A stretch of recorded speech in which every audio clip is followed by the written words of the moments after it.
Sudah record. Baik, ini materi pertama ya, mengenai pengertian komputer. Jadi saya hanya mengulas sebetulnya, karena ini saya yakin Anda sudah pernah kenal, sudah pernah dengar gitu ya. Jadi saya hanya mungkin menguatkan atau menekankan yang kira-kira perlu pemahaman lebih jauh. Tapi terkait dengan jelaskan fungsi komputer, itu Anda nanti bisa lebih eksplor lah gitu ya, karena berbagai sumber saat ini, berbagai sumber referensi saat ini udah mudah Anda dapatkan gitu ya, tinggal tergantung bagaimana apakah kita mau mengeksplor semua hal itu gitu ya. Nah, kalau kita tengok di sini tertulis bahwa komputer sebagai sebuah sistem yang hierarki gitu ya. Hierarki berarti terstruktur gitu ya. Terstruktur memiliki susunan organisasi yang teratur, yang kompleks, yang satu sama lain saling berhubungan, saling berkolaborasi gitu ya. Itu hierarki. Nah, dibilang komputer dapat dianggap sebagai struktur sejumlah komponen beserta fungsinya yang dijelaskan sebagai fungsi kolektif. Nah, ini ya, kolektif. Fungsi kolektif terstruktur dan fungsi internal. Yang dimaksud fungsi kolektif itu secara bersama-sama yang tadi saya bilang gitu. Kenapa dia dibilang hierarki? Karena memiliki struktur organisasi yang teratur, yang kompleks, di mana setiap komponen itu memiliki fungsi masing-masing sesuai dengan bagiannya, sesuai dengan unitnya. Nah, dibilang kolektif karena dia berfungsi atau bekerja secara bersamaan. Tidak bisa ketika yang satunya itu tidak aktif, terus yang lainnya membantu gitu ya, nggak bisa. Karena fungsinya masing-masing, ketika ada fungsi yang tidak berjalan, maka komputer tidak bisa bekerja. Jadi untuk bisa berfungsi dengan baik, maka semua unit atau semua komponen yang ada di dalam komputer itu harus berfungsi secara maksimal sesuai dengan strukturnya, sesuai dengan fungsi alat itu gitu. Nah, itu bekerja secara bersamaan, berkolaborasi secara bersama dan satu sama lain saling mendukung. Bukan berarti ketika ada fungsi yang tidak maksimal terus dia berjalan dengan baik, enggak gitu ya. Itu dibilang kolektif karena bekerja secara bersama-sama gitu ya. Oke, karena ini yang perlu ini gitu ya. Kita tahu komputer, tapi ketika dibilang kenapa disebut sistem yang hierarki, nah Anda harus bisa menjelaskan tuh gitu ya. Kenapa disebut sistem yang hierarki? Kenapa dibilang fungsi kolektif gitu ya? Kenapa dibilang bekerja secara berkolaborasi satu sama lain saling berkolektif gitu ya? Nah, itu Anda harus tahu, harus bisa pahami gitu. Nah, yang berikutnya adalah setelah kita tahu komputer itu, kita tahu di sini kalau kita bicara Anda baca teori, yang terpenting adalah Anda paham apa itu arsitektur, apa itu organisasi gitu ya. Kalau kita tengok bacaannya jelas bahwa arsitektur merupakan atribut sistem yang terdiri dari set instruksi, aritmetik, pengalamatan, mekanisme I/O. Lalu organisasi adalah bagian yang terkait dengan unit operasional, baik terkait dengan hardware maupun dengan software gitu ya. Software itu sinyal-sinyal kontrol, artinya sistem gitu ya. Jadi bicara tentang eh, aplikasi atau sistemnya gitu ya, dan perangkat kerasnya itu kita bisa simpulkan dia sebagai organisasi komputer. Simpelnya gini, pada saat kita bicara tentang mekanisme kerja gitu. Jadi bagaimana komputer itu bekerja gitu ya. Cara kerjanya, cara mengalir dari instruksi yang satu ke instruksi yang lainnya, dari mulai ada instruksi yang masuk sampai instruksi keluar, sampai ada hasil gitu ya. Instruksi masuk, dibuang ke prosesor, lalu ada hasil atau ada output, Nah, bagaimana itu berjalan, itu kita bilang sebagai arsitektur. Jadi kalau bicara tentang mekanismenya, cara kerjanya, kita bilang bagian dari arsitektur. Termasuk bagaimana cara memprogram atau mengeset gitu ya, perintah-perintah yang ada di dalam komputer.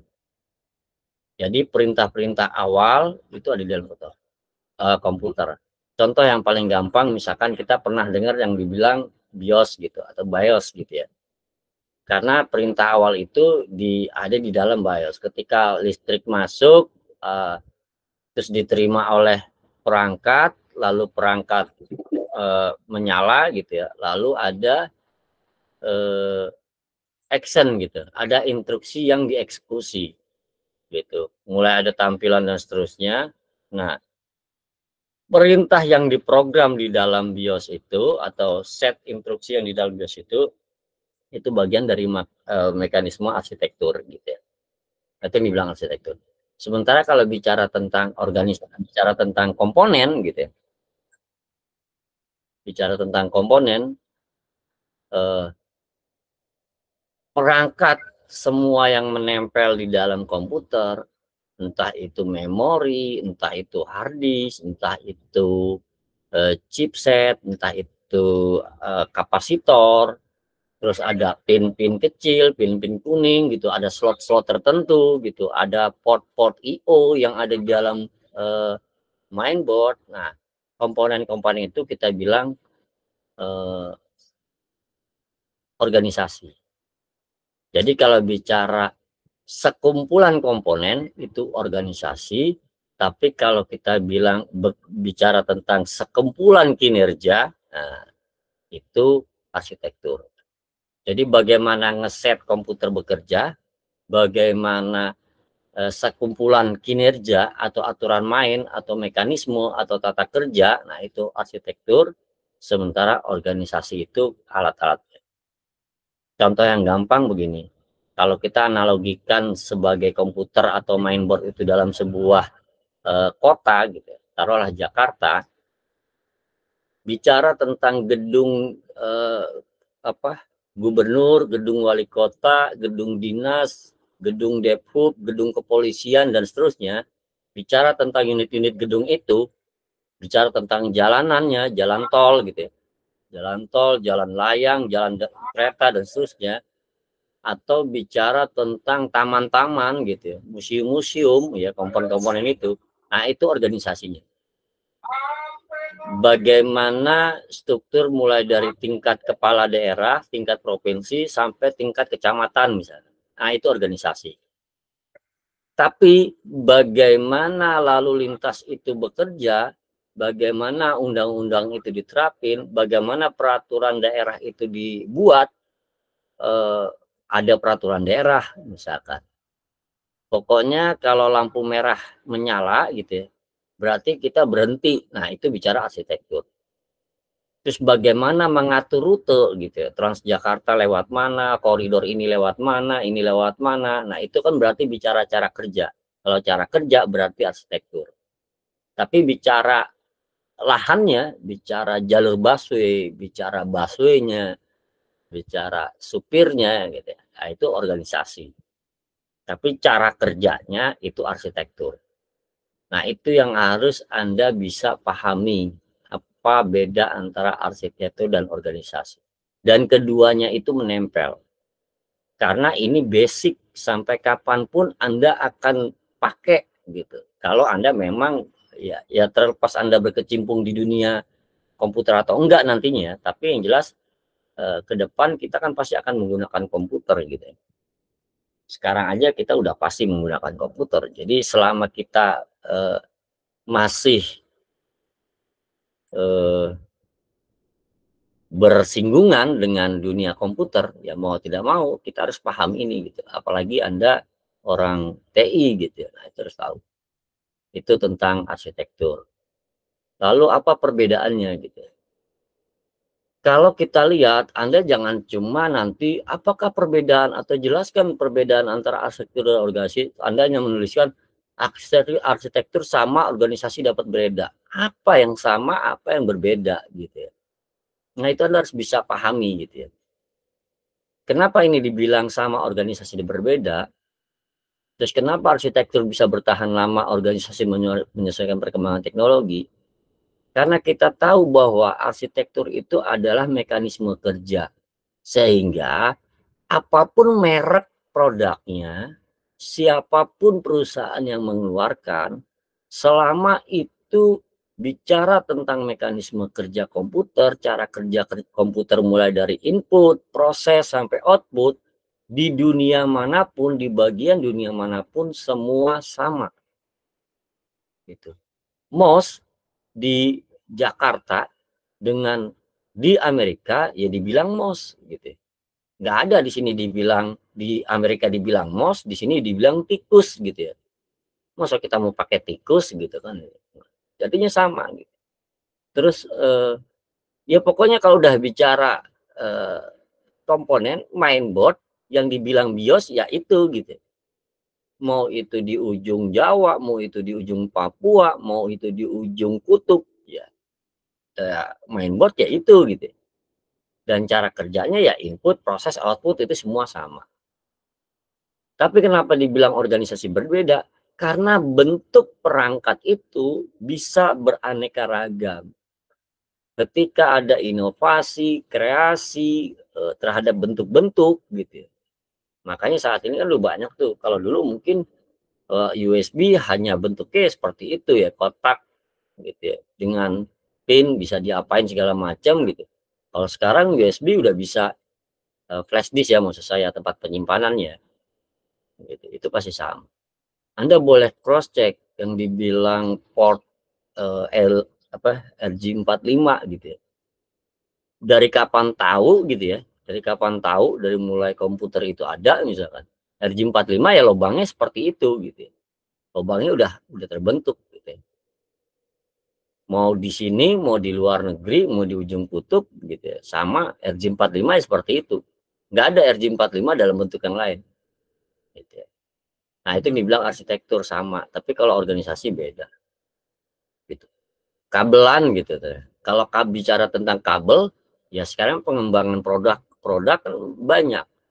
Mulai dari Cat 3, 4, 5, 6, 7 misalkan sekarang.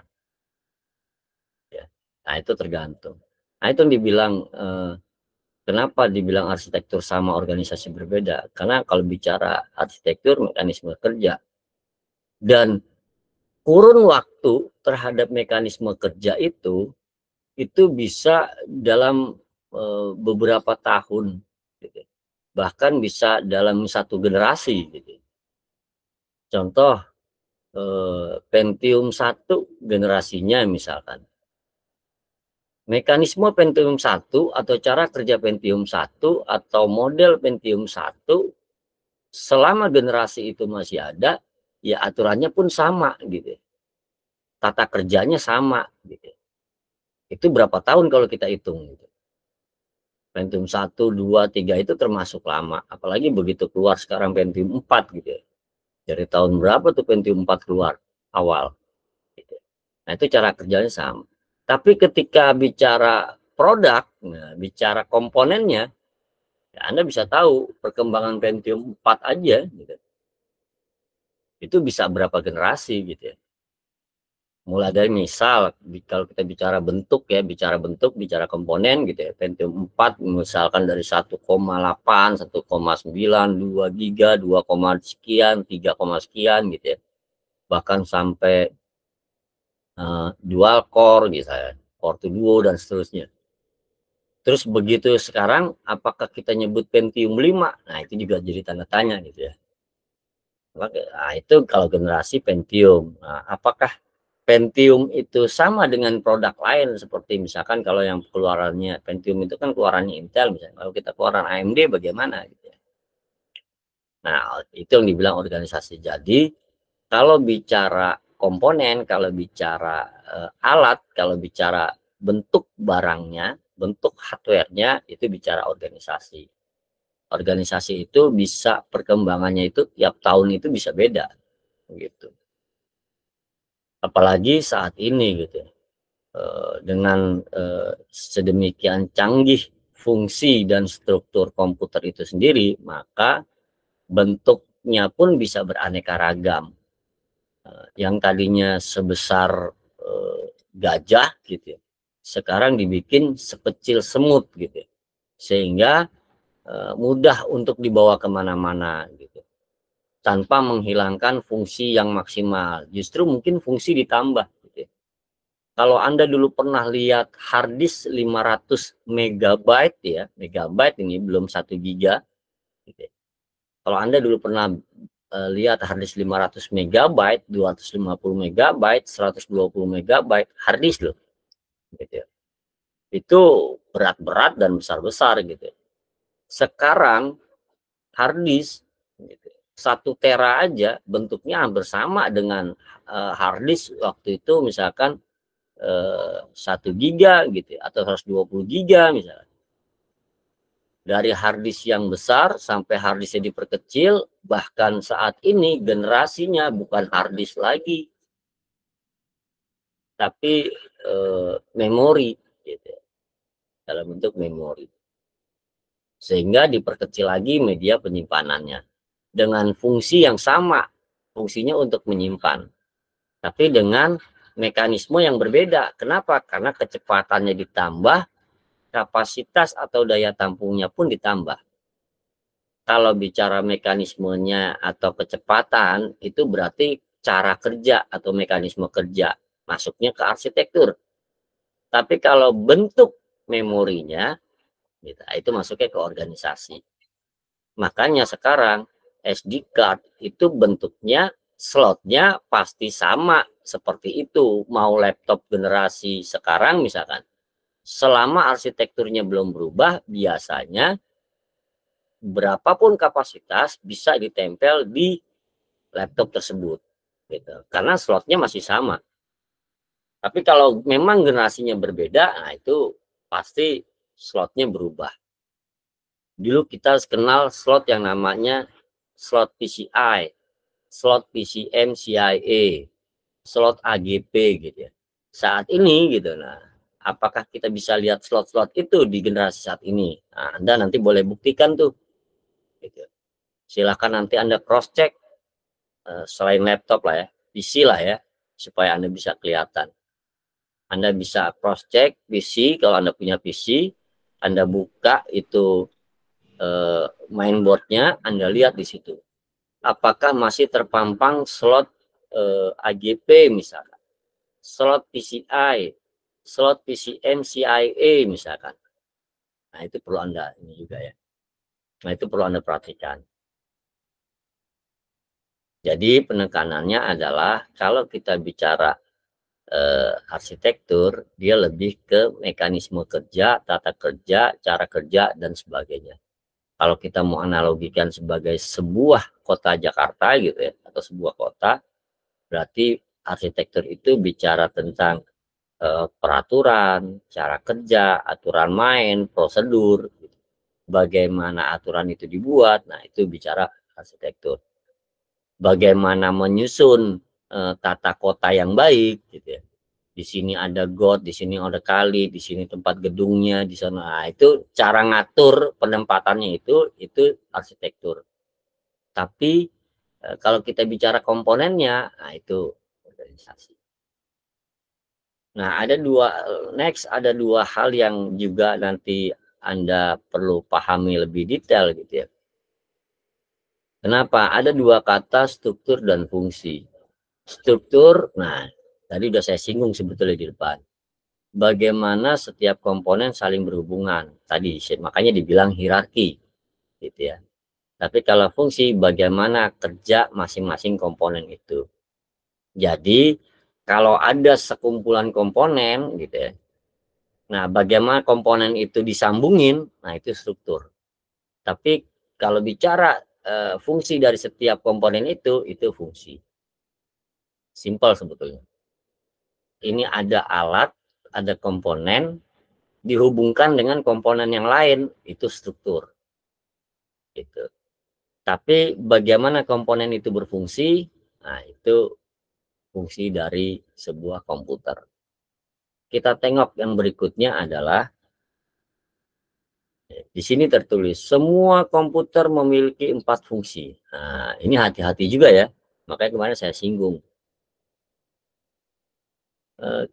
Ketika kita tengok laptop, ketika kita tengok PC, ketika kita tengok telepon genggam, pertanyaannya adalah, adakah fungsi pengolahan data dari 3 komponen tersebut, 3 perangkat tersebut ya, di dalam PC, pada sebuah laptop, atau pada sebuah telepon genggam? Adakah fungsi pengolahan data? Adakah fungsi penyimpanan data? Adakah fungsi pemindahan data? Adakah fungsi kendali di dalam 3 komponen tadi? Artinya, ketika kita bilang ada di 3 perangkat tersebut, gitu, di laptop ada, di PC ada, gitu ya, terus di telepon genggam ada. Pertanyaannya adalah, apakah telepon genggam atau handphone itu kita bisa bilang sebagai sebuah komputer? Nah, itu jadi hal yang perlu didiskusikan juga tuh nanti, atau Anda explore beberapa referensi gitu ya, supaya Anda bisa memutuskan, iya, selama sebuah perangkat memiliki 4 fungsi ini, ya kita bisa bilang dia sebagai komputer misalkan. Karena memang dasarnya adalah sebuah komputer. Kalau sekarang, kalau dulu mungkin tidak hanya sebatas menghitung gitu. Kalau sekarang kan udah enggak. Jadi selama dia bisa ngolah, selama dia bisa nyimpan, selama dia bisa memindahkan data dan bisa mengendalikan kontrol, gitu, mengendalikan fungsi, mengendalikan perintah, gitu ya. Nah, kita bisa bilang dia sebagai fungsi komputer. Dan yang paling dasar sekali adalah, gitu ya, ini, gitu, skema ini Anda harus bisa pahami, gitu. Karena ini sebetulnya mudah, tapi realnya ketika implementasi Anda malah bingung gitu. Sekarang mungkin saya sering ingetin gitu, bahwa struktur dan unit fungsi komputer itu secara dasar hanya memiliki 4 hal.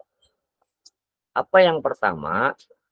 I/O, input output, gitu ya. Yang kedua adalah CPU. Kemarin sempat saya singgung juga, misalkan CPU apa sih kepanjangannya? Central Processing Unit. Gitu. Jadi kalau kita sudah bilang CPU, gitu ya, ya kita sudah bicara namanya Central Processing Unit, ya berarti sebuah prosesor. Jadi ada input output, ada prosesor. Jadi kalau kita saat ini atau sekarang, setelah Anda tahu tentang atau Anda dapat mata kuliah arsitektur komputer, pada saat kita bicara tentang CPU, berarti yang kita obrolkan adalah prosesor. Jangan lagi pemikiran Anda kalau kita bilang CPU, gambaran Anda adalah sebuah kotak hitam yang isinya mainboard, CD-ROM, power supply, dan segala macamnya. Tapi pada saat kita bilang CPU, ya berarti kita lagi ngobrolin tentang prosesor, gitu ya. Jadi saya ulangi, yang pertama I/O, input output, CPU, dan memori. Memori ini kita bilang memori utama. Kita nggak bicara tentang dia RAM, dia ROM, dia hard disk, dia flash disk, dan seterusnya. Tapi kita bicara tentang memori yang ada di dalam mainboard itu, gitu. Memori utama, gitu. Memori yang ada di dalam mainboard. 3, I/O, CPU, memori utama. Tadi saya bilang 4. Apa yang keempat? Interkoneksi atau interconnection. Gitu. Interkoneksi itu terdiri dari nih, interconnection data, interconnection control, interconnection alamat. Jadi ada bus data, bus kontrol, bus alamat. penghubung-penghubung 3 komponen ini komponen, penghubung-penghubungnya, gitu, ini kita bilang interconnection. Makanya kalau di dalam sebuah struktur dasar komputer dibilang sistem interkoneksi atau interconnection system. Jadi saya ulangi, kalau kita bicara tentang struktur dan unit fungsional, struktur dasar komputer dan unit fungsional dasar komputer terdiri dari I/O, CPU, memori utama, dan interkoneksi. Kenapa dibilang 4 hal ini penting? Karena nanti yang akan kita bicarakan ya tidak jauh dari 4 hal ini. Bagaimana instruksi bekerja, gitu. Karena pada dasarnya yang dieksekusi oleh CPU adalah instruksi. Instruksi masuk melalui device. Device memberikan instruksi masuk melalui port, gitu ya, port I/O-nya, lalu jalan melalui interkoneksi, gitu ya, masuk ke dalam CPU. Sebelum dieksekusi, CPU berkomunikasi dengan memori. Nah, ini yang dibilang kontrol, gitu ya. Apakah memori itu menyediakan space? Kalau ada, maka memori akan memberikan sejumlah alamat kepada prosesor. Ketika prosesor sudah menerima instruksi dan alamat, maka prosesor mulai mengeksekusi. Hasil eksekusi dikeluarkan lagi oleh prosesor melalui interkoneksi. Kalau hasil eksekusi itu masih akan digunakan oleh instruksi yang lainnya, maka hasil tersebut akan disimpan sementara ke dalam memori. Sementara kalau sudah tidak dieksekusi, akan dikeluarkan melalui device output, gitu. Jadi yang tampil di dalam monitor ini adalah output. Contoh, ketika saya menggerakkan ini mouse, gitu ya. Ini kursor mouse, gitu ya. Kalau Anda bisa lihat di tampilan, ketika saya geser mouse ke atas, gitu ya, saya memberikan instruksi, si user memberikan instruksi melalui mouse sebagai device, gitu ya. Mouse sebagai device. Instruksi yang masuk itu diterima oleh port, gitu ya, diterima oleh port sebagai instruksi. Itu dialihkan ke dalam CPU, kalau prosesor dalam hal ini. Nah, sebelum dieksekusi, prosesor itu bertanya kepada memori, "Hai memori, adakah space saya untuk mengeksekusi perintah ini?" Kalau kata memori ada, maka CPU mengeksekusi. Hasil eksekusi dikeluarkan dalam bentuk output melalui output device. Sehingga di output tersebut, pada saat saya geser, panahnya itu kelihatan bergeser. Anda bisa bayangin kecepatan ketika saya memberikan perintah geser, gitu. Mulai perintah itu masuk, perintah itu berproses, sampai perintah itu dihasilkan, ngomongnya aja belum selesai, tapi kursornya udah bergerak, gitu. Artinya sudah ada perpindahan. Artinya sedemikian cepat cara kerja komputer. Termasuk ketika saya memberikan perintah perpindahan, saya memberikan memencet, menekan tombol panah ke atas atau ke bawah, misalkan seperti ini. Ketika saya menekan, berarti ada instruksi yang masuk. Instruksi itu masuk melalui port input, dialihkan ke prosesor, dieksekusi oleh prosesor, hasil eksekusinya dikeluarkan dalam bentuk tampilan. Sehingga tampilan muncul di layar monitor, dalam hal ini adalah LCD gitu ya, di dalam laptop, sehingga bisa terbaca oleh user. Padahal saya mencet itu hitungannya mungkin sepersekian detik. Sehingga mulai dari instruksi itu masuk, instruksi itu dieksekusi, sampai instruksi itu menampilkan hasil eksekusi, sedemikian cepatlah fungsi atau kerja komputer. Begitu kira-kira. Jadi struktur ini atau skema ini Anda harus benar-benar bisa memahami. Jadi jangan cuma bisa dilihat doang. Ketika nanti misal keluar di dalam UTS misalkan, Anda diberikan gambar ini gitu kan. Perhatikan gambar di atas gitu ya. Jelaskan pandangan Anda atau cara kerja daripada sebuah komputer misalkan. Nah, Anda cuma nyebut ya yang ada di sini doang.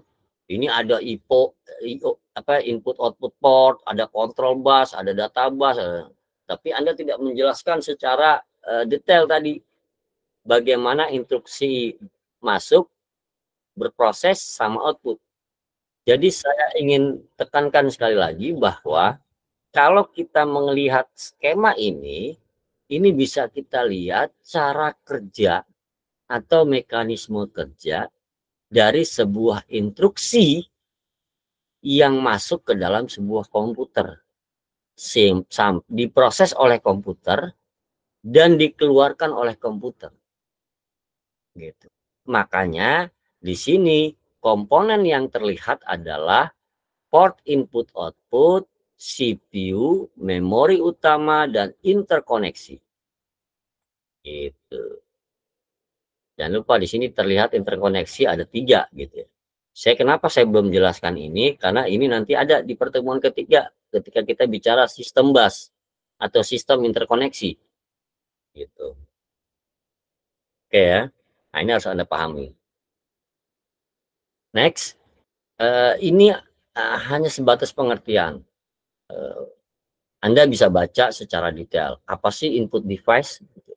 Apa yang dibilang alat masukan? Dibilang perangkat keras komputer yang berfungsi sebagai alat untuk memasukkan data atau perintah ke dalam komputer. Nah, jadi apapun device yang fungsinya sebagai alat masukan ya kita bilang input device, output device. Nah, saat ini udah berkembang. Input output itu sekarang udah beraneka ragam. Gitu ya. Nah, ini juga Anda perlu pahami. CCTV misalkan. Apakah dia sebagai device input misalkan, nah itu 32. Apakah dia sebagai device output? Terus kalau Anda lihat iklan-iklan yang lewat, kan ada sekarang iklan terkomputerisasi gitu ya. Nah, apakah itu juga sebagai alat output atau alat input? Apakah di perangkat itu ada prosesor? Apakah di perangkat itu ada memori misalkan dan seterusnya? Kenapa? Karena nanti kita bisa tahu sebenarnya kan komputer itu punya 4 hal ini gitu ya. I/O, CPU, memori, interkoneksi. Gitu. Ya. Oke. Ini Anda bisa lihat I/O, CPU. Ini jangan lagi nanti hati-hati nih. CPU merupakan otak sistem komputer gitu ya. Kenapa? Karena itu ada prosesor gitu ya, adalah prosesor. Jadi jangan lagi kalau ditanya, sebutkan bagian-bagian CPU. Nah, Anda sebut mainboard, Anda sebut CD-ROM, Anda sebut, nah itu udah salah. Jadi saat ini kita tahu bahwa yang dibilang CPU itu adalah prosesor. Nah, prosesor itu sebetulnya cuma terdiri dari 4 bagian juga gitu ya. ALU salah satunya, CU salah satunya, terus ada interkoneksi juga nanti. Ada interkoneksi bus atau sistem interkoneksi. Dan yang ketiga ada register. Nah, itu juga. ALU itu unit yang mengolah aritmetik dan logik. Sementara CU yang mengendalikan. karena dia sebagai control unit. Lalu ada register. Register itu tempat menyimpan. Jadi kalau di dalam komputer kita kenal memori utama sebagai tempat penyimpanan sementara, kalau di dalam CPU kita mengenal yang namanya register, tempat penyimpanan juga. Jadi di dalam prosesor itu punya media penyimpanan yang namanya register. Nah, penghubung antara register, CU, dan ALU itu ada interkoneksi. Sama kayak ini. Ada interkoneksi data, ada interkoneksi kontrol, ada interkoneksi address. Atau kita bisa bilang internal bus. Kalau yang di luar kita sebut sistem interkoneksi, kalau yang di dalam prosesor kita bilang internal bus. Tapi 3 bus itu, 3 jalur itu ada semua. Jalur data, jalur kontrol, jalur alamat. Nah, ini CPU. Memori, data bus, nah ini ada penjelasannya, nanti Anda bisa baca ya. Memori juga beraneka ragam, nanti kita bahas tersendiri di pertemuan kelima kalau tidak salah. Bus, oke. Nah, ini mekanisme fungsi tadi. Kalau dia mulai dari, kita bilang ada mekanisme penyimpanan, mekanisme perpindahan, ada mekanisme pengontrolan gitu ya, ada mekanisme mengolah gitu ya. Nah, mekanismenya itu bagian dari arsitektur gitu. Jadi fungsi komputer itu sebagai perpindahan data dari luar ke dalam keluar, ada penyimpanan, baik penyimpanan yang di dalam maupun penyimpanan yang di luar, ada pengolahan. Kalau bicara pengolahan atau pemrosesan, ya itu udah pasti karena itu fungsinya prosesor ya, berarti ada di dalam gitu ya. Nah, yang mengendalikan itu semua itu bagian dari fungsi pengendalian, makanya dibilang kontrol mekanisme gitu. Perlu ada mekanisme pengontrolan atau mekanisme pengendalian yang diatur oleh komputer itu sendiri gitu. Nah, itu yang dibilang kontrol mekanisme. Nah, fungsi pemindahan kita bisa sama, kita lihat ketika data itu masuk gitu. Ada fungsi kontrol yang mengendalikan perpindahan data. Apakah data mau perpindahan itu berarti luar ke dalam, dalam keluar. Nah, apakah perpindahan itu akan disimpan sementara atau akan disimpan selamanya, atau perpindahan dieksekusi, diproses lalu keluar. Nah, itu juga beraneka ragam sesuai dengan tingkat kebutuhan dan fungsi kebutuhan itu sendiri dari masing-masing komponen. Nah, yang mengatur itu ya tadi kendali kontrol, fungsi dari pengendalian pada sebuah komputer. Ketika data masuk gitu, instruksi masuk, data masuk, dikontrol oleh fungsi pengendali, apakah ada proses penyimpanan atau proses pengolahan, proses eksekusi gitu ya. Nah, hasilnya itu apakah mau disimpan atau dikeluarkan lagi lewat perangkat device gitu ya. Nah, ini fungsi pemindahan. Ini sama fungsi penyimpanan, fungsi pengolahan. Kalau fungsi pengolahan pasti adanya di processing ya, di prosesor. Fungsi penyimpanan adanya di penyimpanan storage device gitu ya. Kalau mekanismenya kita bilang arsitektur, tapi device atau alatnya kita bilang organisasi pengolahan ya. Nah, ini struktur secara luar gitu ya. Komputer terdiri dari CPU, memori utama yang tadi saya sebut, lalu port I/O dan interkoneksi. Nah, sementara CPU sendiri itu terdiri dari ALU, CU, register, dan internal bus. Interkoneksi. Sebentar.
Mohon maaf, biasa ada gangguan dikit. Oke, saya lanjut. Jadi bicara struktur CPU, uh, uh, eh,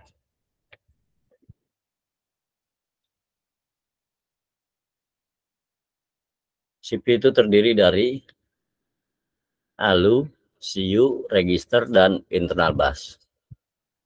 Komputer terdiri dari CPU, memori utama, input-output, dan interkoneksi. Jadi ketika nanti kita bilang CPU, sekali lagi nih, jangan sampai lupa. Gitu ya. Fungsi CPU sendiri, baik ngontrol tentang proses logik, aritmetik yang ada di dalam prosesor.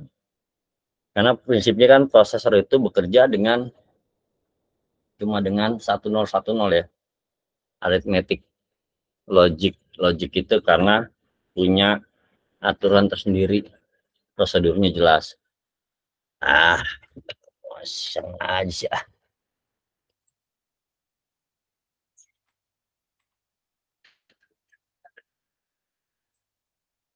Aturannya jelas. Terus bagaimana penyimpanan di dalam CPU itu juga diatur atau dikendalikan oleh fungsi CPU gitu ya. Oke, ini struktur CPU. Nah, ini nanti bisa Anda perdalam gitu ya. Oke, itu tentang yang pertama, gambaran struktur awal komputer gitu. Sekarang mari kita tengok yang kedua.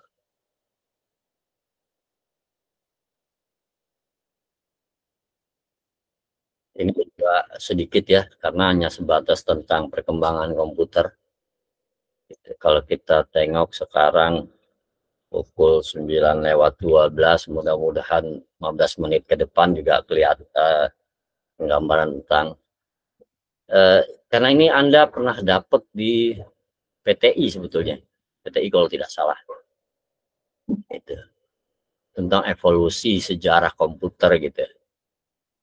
Secara detail Anda bisa explore dari berbagai referensi, Anda bisa cari dari berbagai sumber, Anda bisa baca, bisa browsing gitu ya terkait dengan sejarah komputer. Tapi yang ingin saya tegaskan, yang saya ingin tekankan bahwa mari kita sandingkan atau mari kita padankan misalkan. Kalau kita lihat ternyata perkembangan sebuah generasi itu bisa ditandai oleh dengan perubahan sebuah arsitektur tertentu gitu ya. Tapi kalau makanya dibilang arsitektur bisa bertahan lama gitu. Dulu mungkin kita belum kenal yang namanya elektroda misalkan, atau kita belum kenal yang namanya microchip gitu ya. Maka komputer hanya kalau ketika kita bilang generasi pertama gitu ya, mungkin hanya sebatas cara kerja menghitung gitu ya, cara kerja menghitung atau dalam bentuk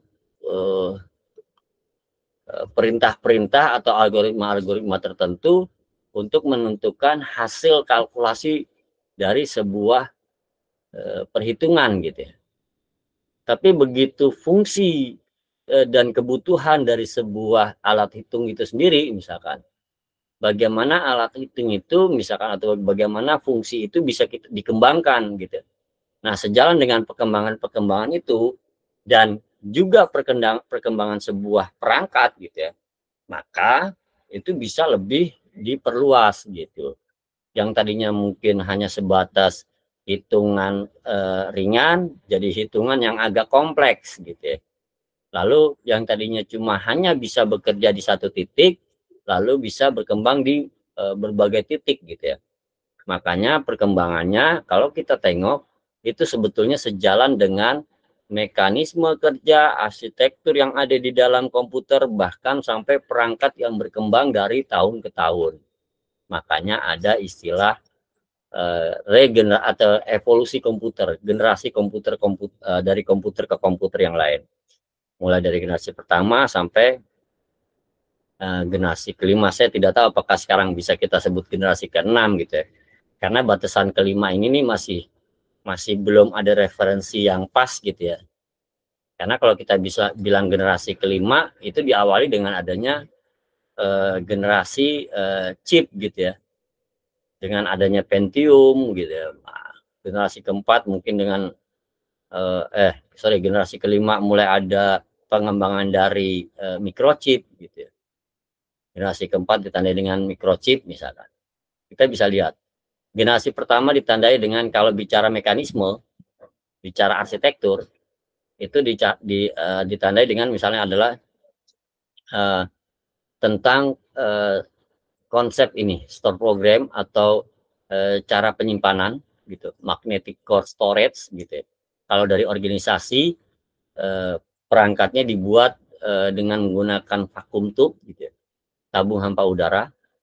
Dari sisi ukuran juga bisa terlihat gitu ya. Lalu dari segi arsitektur gitu, arsitektur itu bicara bahasa program salah satunya, itu juga dengan bahasa mesin gitu ya, dan seterusnya. Nah, dari ciri-ciri ini kita bisa kalkulasi atau kita bisa tanda itu mana yang berkaitan dengan arsitektur, mana yang berkaitan dengan organisasi. Misalkan kita tahu ciri-cirinya ini, kita tahu arsitektur itu apa, organisasi apa. Nah, ketika kita sebut tabung hampa udara, nah, apakah itu berkaitan dengan arsitektur atau berkaitan dengan organisasi, misalkan komputer. Nah, ya, sehingga kita tahu bahwa ternyata kalau kita tengok generasi kedua, memang terlihat perbedaan gitu ya. Misal ketika ditemukannya perangkat transistor, maka ada perbedaan dari segi alat gitu ya. Sehingga dari sisi organisasi, pengembangan organisasi atau pengembangan alat atau komponen itu juga berbeda. Karena pengembangan komponen, maka ada mekanisme juga yang berbeda gitu. Sehingga pengembangan arsitektur juga terlihat gitu. Makanya ada istilah bahasa mesin dari dengan bahasa assembly. Nah, itu masuk ke area arsitektur.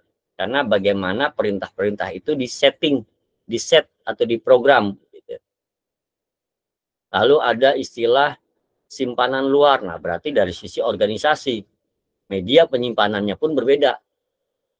Kapasitas penyimpanan juga berbeda. Nah, itu organisasi.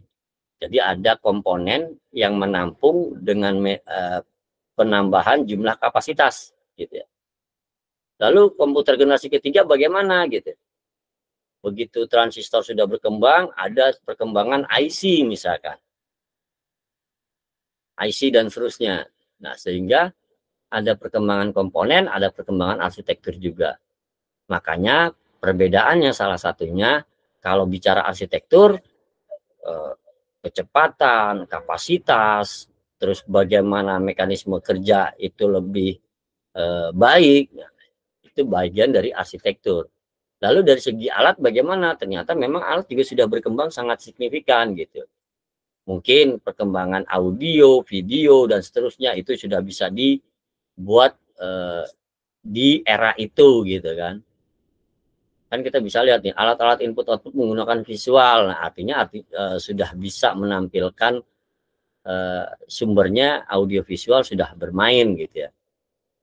Lalu begitu generasi keempat, ternyata dari sisi alat ada perkembangan kapasitas atau fungsi dari IC itu sendiri gitu. Ada kita kenal chip. Nah, chip itu ternyata memiliki cara kerja sebuah model gitu, sebuah ya mekanisme kerja tersendiri lah. Makanya ada istilah large scale integration atau ultra large scale integration.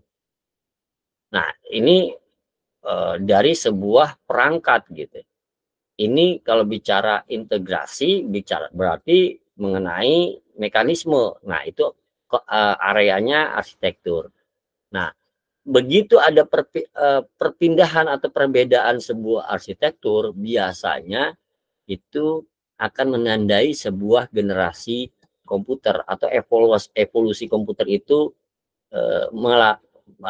mengalami perkembangan gitu ya. Biasanya ditandai dengan perbedaan arsitektur. Perbedaan arsitektur ini karena berkembangnya perangkat gitu ya, pengembangan perangkat. Gitu. Sehingga yang tadinya kita kenal mulai dari mungkin tadinya cuma sebatas kapasitor biasa, terus muncul IC, terus muncul transistor, terus IC, terus mikroprosesor. Nah sekarang apa lagi gitu ya? Sehingga, nah ini kalau ini bicara arsitektur gitu, karena di sini very large integrasi gitu, very large scale integrasi. Kalau tadi large, gitu, ultra large gitu, LSI, ULSI, sekarang VLSI gitu. Nah, terus lalu bagaimana generasi berikutnya gitu? Ternyata kan sekarang sudah kita kenal multi prosesor gitu, nggak cuma sebatas mikroprosesor biasa gitu, tapi sudah multi, bahkan beberapa prosesor bisa bekerja secara bersamaan gitu. Makanya kita kenal yang namanya parallel processing gitu. Proses secara paralel.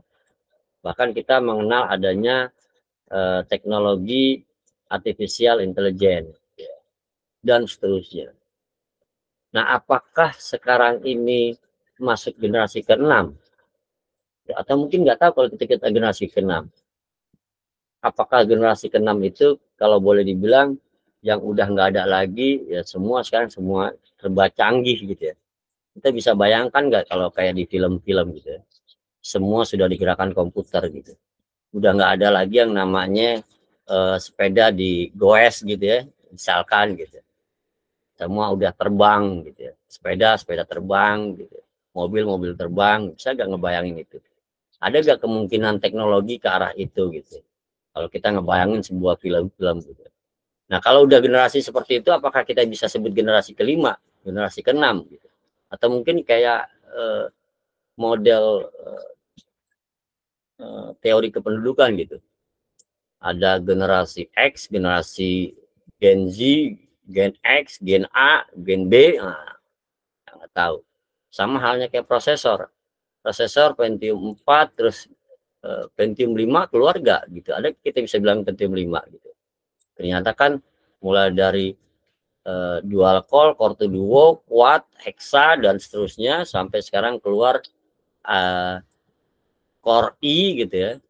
Kita tandai dengan core I3, I7, I5, I7, bahkan generasinya pun berbeda gitu ya. Sekarang sudah ada generasi ke 12 atau 13 terakhir ya. Anda boleh cross check prosesor itu kalau nggak salah 13, generasi ke-13 gitu.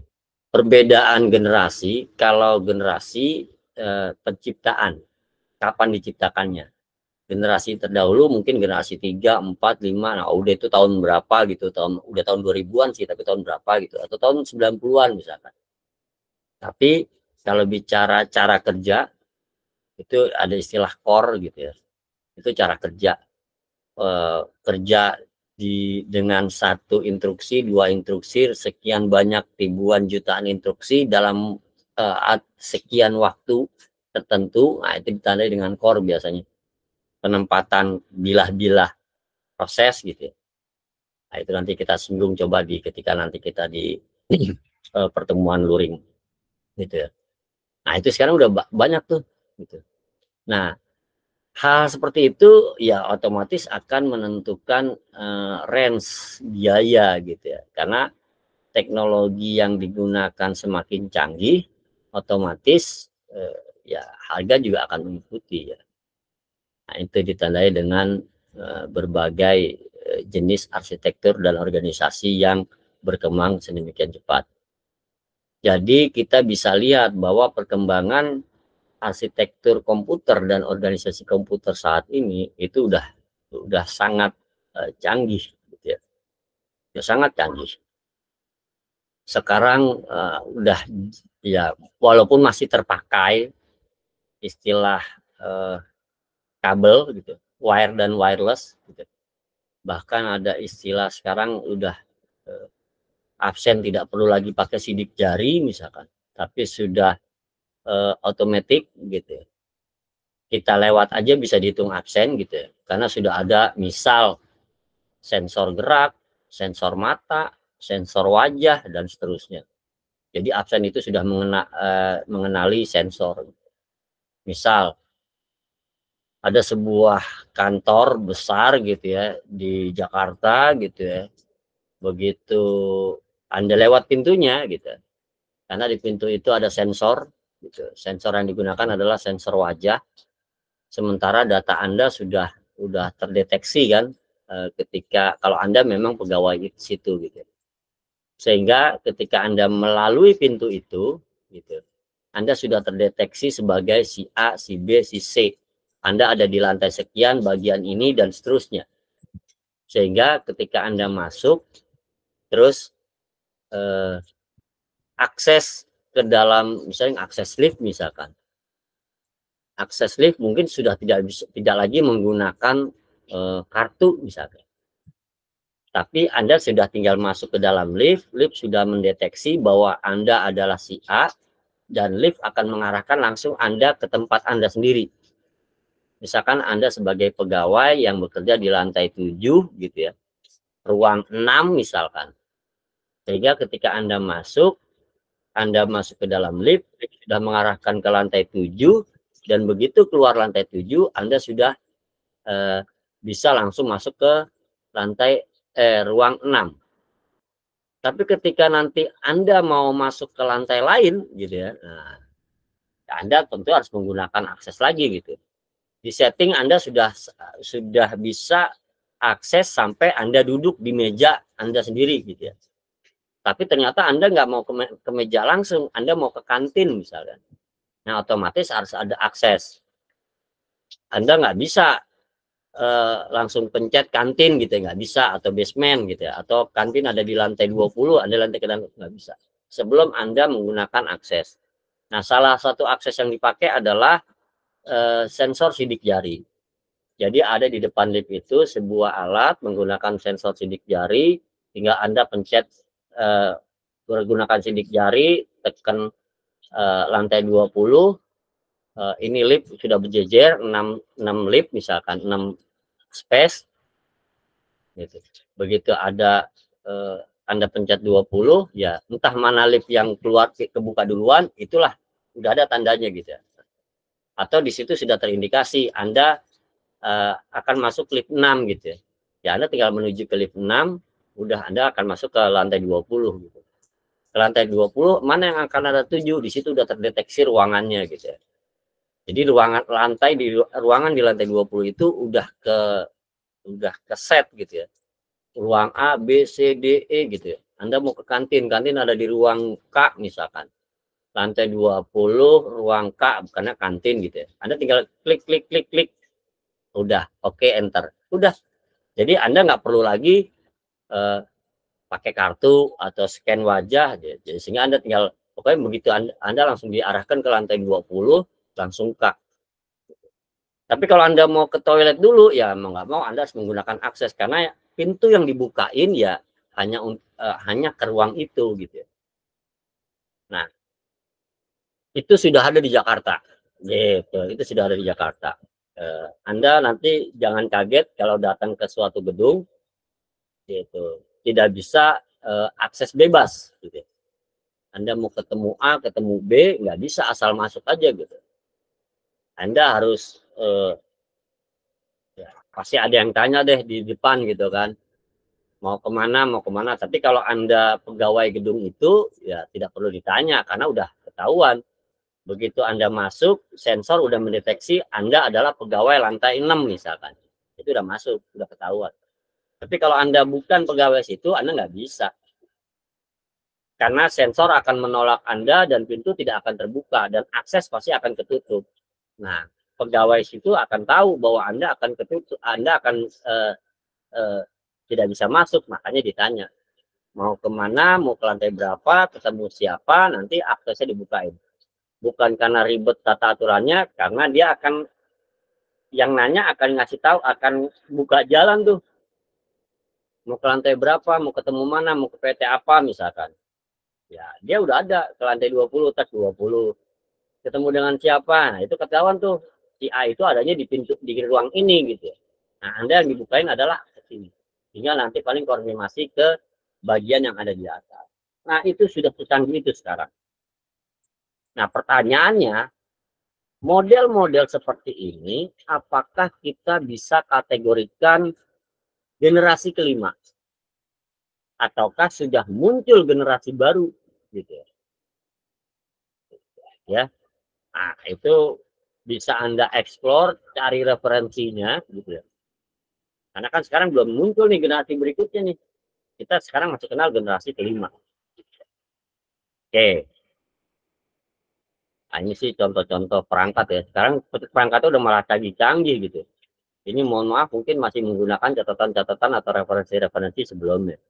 Padahal kalau kita kenal Apple, keluaran Pentium, keluaran AMD misalkan, keluaran IBM, itu sekarang udah canggih-canggih. Gitu. Kalau Anda nonton pameran komputer gitu ya, yang terbaru misalkan 2023 gitu, Anda bisa lihat tuh. Sekarang udah alat udah canggih-canggih, bahkan sudah menciptakan perangkat yang sedemikian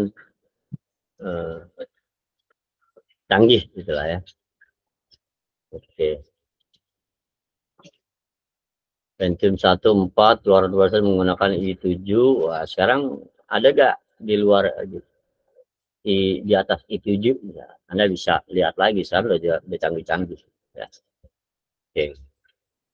Baik, itu topik tentang pertemuan kedua. Kalau kita tengok di sini ya, masih bicara tentang struktur dan evolusi. Oke. Sampai situ ada yang mau ditanyakan? Silakan.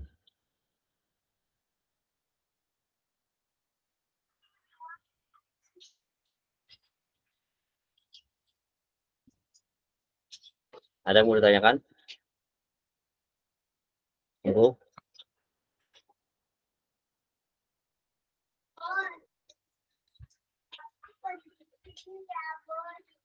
Oke, nggak ada. Baik. Tidak, Pak. Kalau nggak ada, kita tengok latihannya. Jadi sebentar.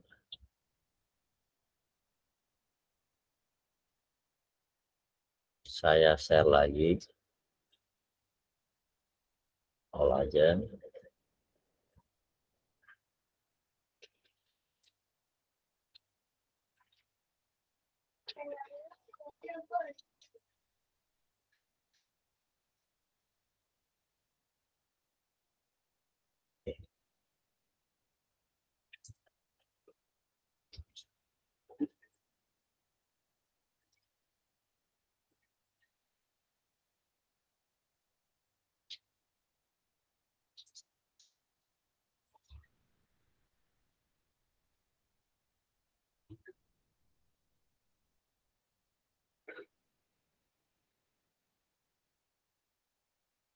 Oke, kita buat latihannya.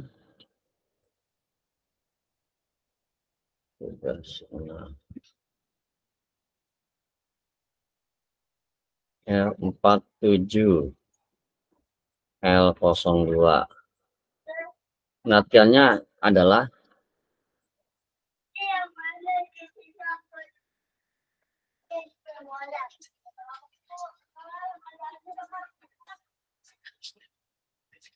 cari referensi mengenai topik. Nah, ya.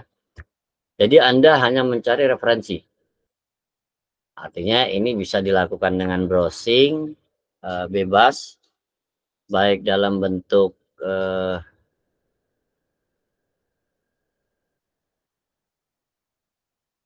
mencari referensi baik dalam bentuk tulisan atau artikel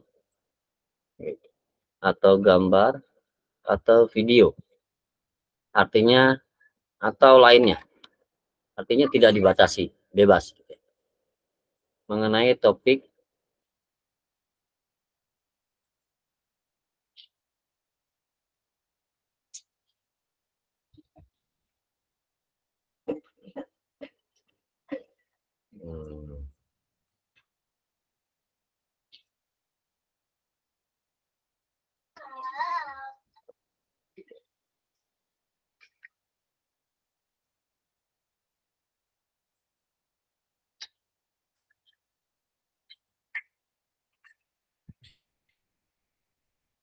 dari referensi bentuk tulisan, artikel, gambar mengenai topik mainboard. Kalau kemarin kan Anda cuman kasih pandangan, Anda upload gitu ya, Anda foto, Anda upload. Sekarang Anda mencari, Anda browsing mengenai topik mainboard atau motherboard ya, motherboard.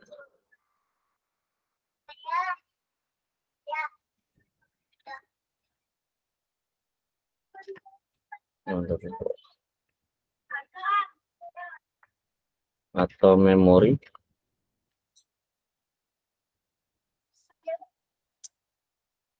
atau alat I/O device itu.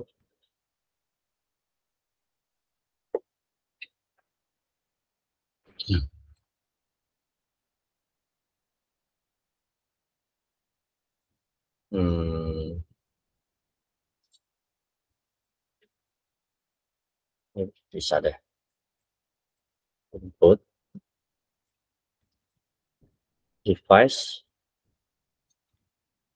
output device, lalu yang terakhir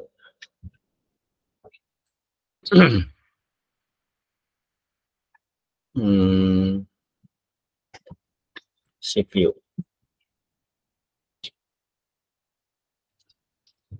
Ini untuk NPM 0 dan 1. 0 dan digit 1 terakhir ya.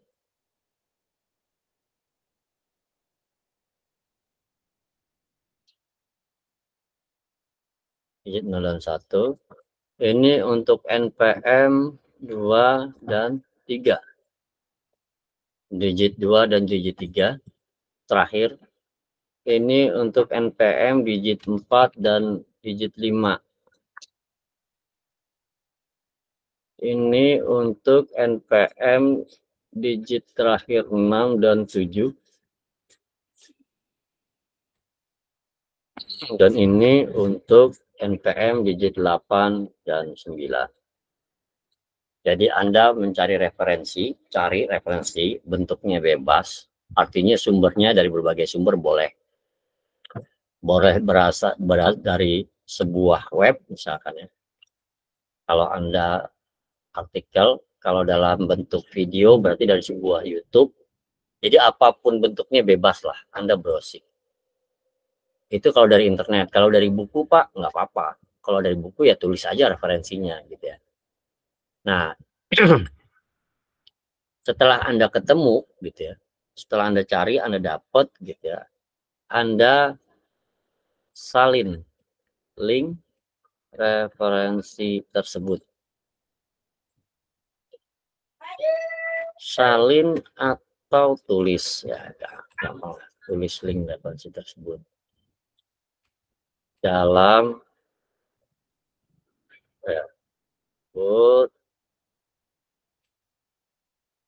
convert ke format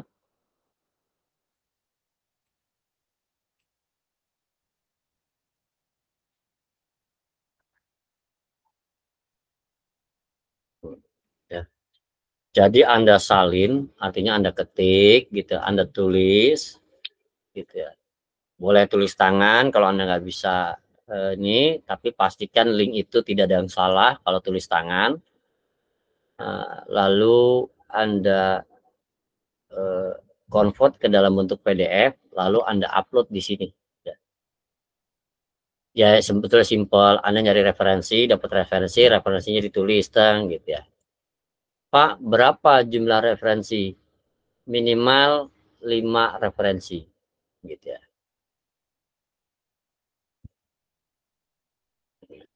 Minimal 5. Karena Anda mindahin. Contoh nih, gampang. Kalau Buyang Anda nggak ngerti lagi. Anda cari mainboard misalkan. Ketemulah mainboard misal.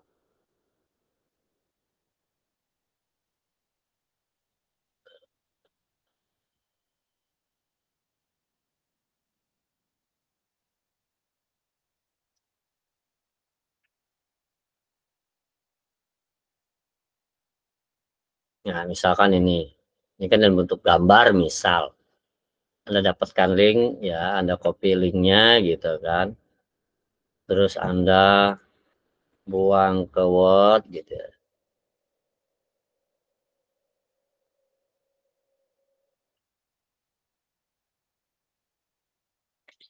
Link 1 gitu.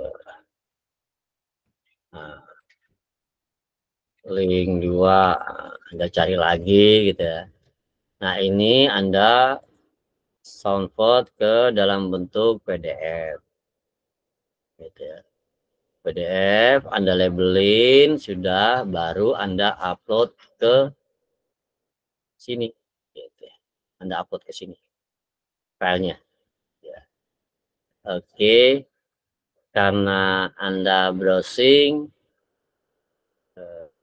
ya, waktunya masih bisa sampai besok gitu karena sifatnya browsing ya, karena Anda tidak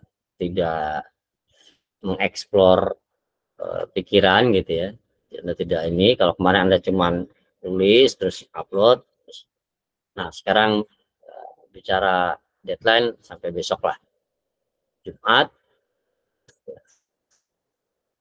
Di sini batasnya 2345 ya, harusnya 235959 gitu ya. Tapi karena settingan di ini nggak bisa lebih. Walaupun di sini settingannya 2345. Artinya kalau Anda lewat dari 2345, Anda harus uploadnya ke GCR kan gitu. Simpan. Eh, ulang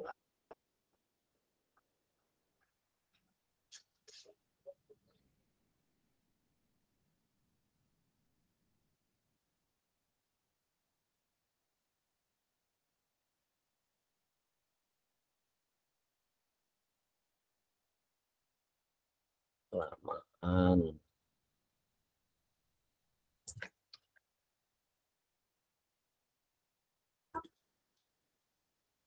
Ya, tadi saya sudah ceritain ya, cari referensi,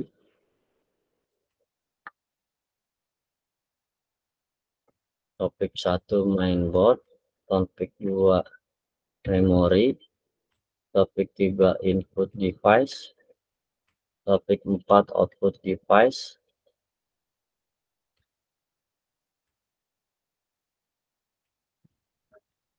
topik 5 CPU.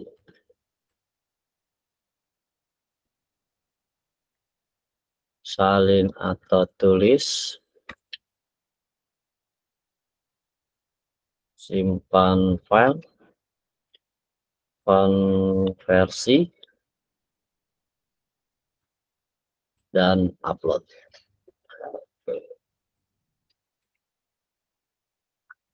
Nah, dah cuma gitu doang. Batasnya besok 23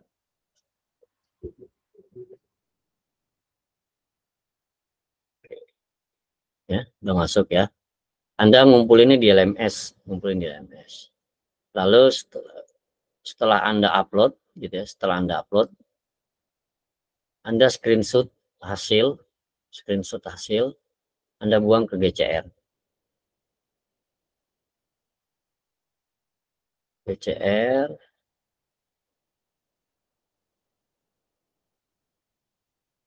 kemarin L1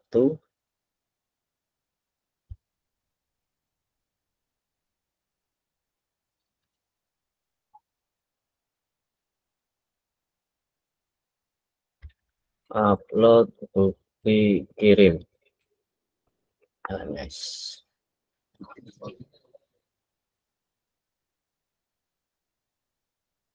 Kalau upload sampai 2359. Setelah itu ke closing, Anda nggak bisa ngirim. Oke. Ya. Masuk ke di sini ya. L2. Materi sudah ada di LMS. Ya mungkin kalau ini saya bisa lagi upload pertemuan 1 drive. Misalkan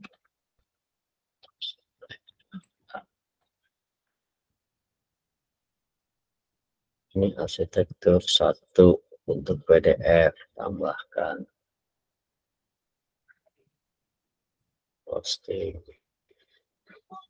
Oke, materi 1 sudah ada. Tes pertemuan 2.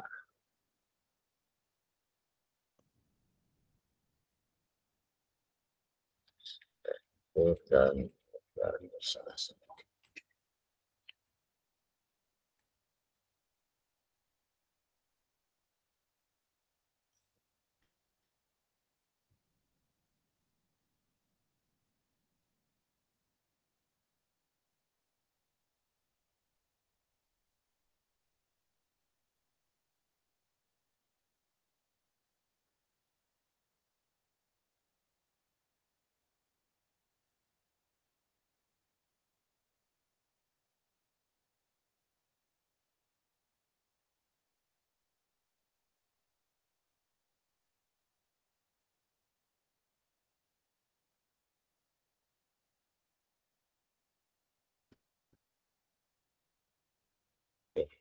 Ya. Oke, udah semua. Jadi Anda bisa kerjain ini di sini, uploadnya. Kumpulnya di sini. Oke. Baik, itu aja hari ini. Ada pertanyaan?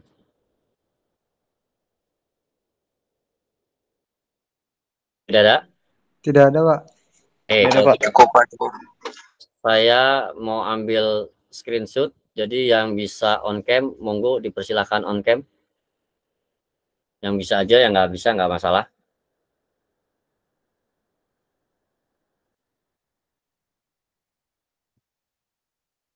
Ada yang bisa? Silakan, saya ambil screenshot. Kalau bisa, kalau ketika rename nama ini nama sendiri ya, jangan pakai, soalnya yang ke detect kan nama Anda ya. Screenshot ini sebetulnya hanya sebatas bukti ya. Sebetulnya saya juga udah ada sih report pesertanya gitu. Oke, sebentar. Saya ambil 1, 2, 3. Oke, sebentar, sorry. Ulang. 1, 2, 3. Bentar, saya copy dulu.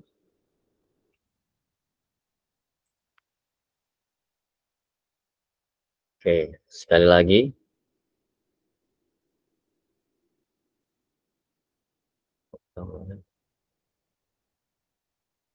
Lagi 1, 2, boleh kayak bebas, yang penting tidak jungkir balik. 1, 2, 3.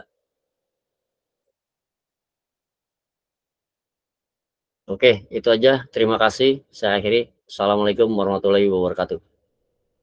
Waalaikumsalam warahmatullahi wabarakatuh. Ya. Saya stop record dulu.